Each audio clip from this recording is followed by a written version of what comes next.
ഈ ക്രിസ്മസിന്റെ സമയത്ത് മലയാളത്തിൽ റിലീസായ ഒരു മനോഹരമായ ഒരു സിനിമ സർവ്വം മായ എന്നാണ് പേര്.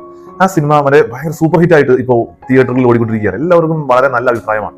ആ സിനിമയുടെ ഒരു കഥാതന്തു എന്ന് പറഞ്ഞാൽ, ഇങ്ങനെ സ്പോയിലർ ഇല്ലാതെ പറയാന്ന് പറഞ്ഞാൽ, ഒരു നായകനും നായികയും, ആ നായകന്റെ ലൈഫിലേക്ക് ഒരു നായിക കടന്നു വരികയും ആ നായകന്റെ ലൈഫിലെ എല്ലാ കാര്യങ്ങളും ഇടപെടുകയും മനോഹരമായ മാറ്റങ്ങൾ ഉണ്ടാക്കി കൊടുക്കുകയും ചെയ്യുന്ന ഒരു കഥയാണ്. അവരുടെ കോമ്പിനേഷന്റെ ഒരു മനോഹാരിതയാണ് ആ സിനിമയുടെ ഒരു ബ്യൂട്ടി എന്ന് പറയുന്നത്.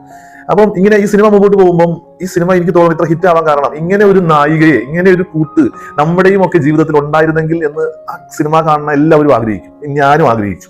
നമുക്ക് ഈ ഉള്ളത് പറയണത് എന്താ പ്രശ്നം? അങ്ങനെ ആഗ്രഹിക്കും, അങ്ങനെ ഉള്ളിൽ വരും എന്നുള്ളതാണ് ഈ സിനിമയുടെ ഒരു വലിയ വിജയമായിട്ട് എനിക്ക് കാണുന്നത്. ഞാനിത് പറയാൻ കാരണം ഇന്നത്തെ വചനത്തിൽ യൗസേപ്പ് പിതാവ് ഉറങ്ങി കിടക്കുകയാണ്. സ്വപ്നത്തിൽ എഴുന്നേൽപ്പിച്ചിട്ട് പറയുകയാണ്, നീ തിരിച്ചു പൊയ്ക്കോ, നിന്റെ കൊച്ചിനെ കൊല്ലാൻ നോക്കിയവൻ മരിച്ചു കഴിഞ്ഞു. ശരിക്കും പറഞ്ഞാൽ ഇതിനു മുമ്പ് സംഭവിച്ചിട്ടുണ്ട്. യൗസേപ്പ് പിതാവ് ഇതിനു മുമ്പ് ഉറങ്ങി കിടന്നപ്പം നീ നിന്റെ കൊച്ചിനെ കൊണ്ട് പൊയ്ക്കോ, നിന്റെ കൊച്ചിനെ കൊല്ലാൻ ഒരുത്തം നോക്കണുണ്ടെന്ന് ദൈവദൂതൻ പറയുന്നുണ്ട്. ഇങ്ങനെ ഒരു ലിങ്കും കണക്ഷനും നമ്മുടെ ജീവിതത്തിൽ ഉണ്ടായ എന്ത് മനോഹരമായിരിക്കും. ഈ കൂട്ടത്തിൽ ഒരു നായകനാ നായികയാ അല്ല, ദൈവവുമായിട്ട് ഇങ്ങനെ ഒരു ലിങ്ക് ഉണ്ടെങ്കിൽ നമ്മുടെ ജീവിതത്തിലെ അനുദിന സമയത്തും കൂട്ടത്തിലുള്ള ഒരു ദൈവം, നമ്മുടെ ആവശ്യമുള്ള ഓരോ കാര്യങ്ങളും നമുക്ക് പറഞ്ഞു തരുന്ന ദൈവം നമ്മുടെ കൂട്ടത്തിലുണ്ട്.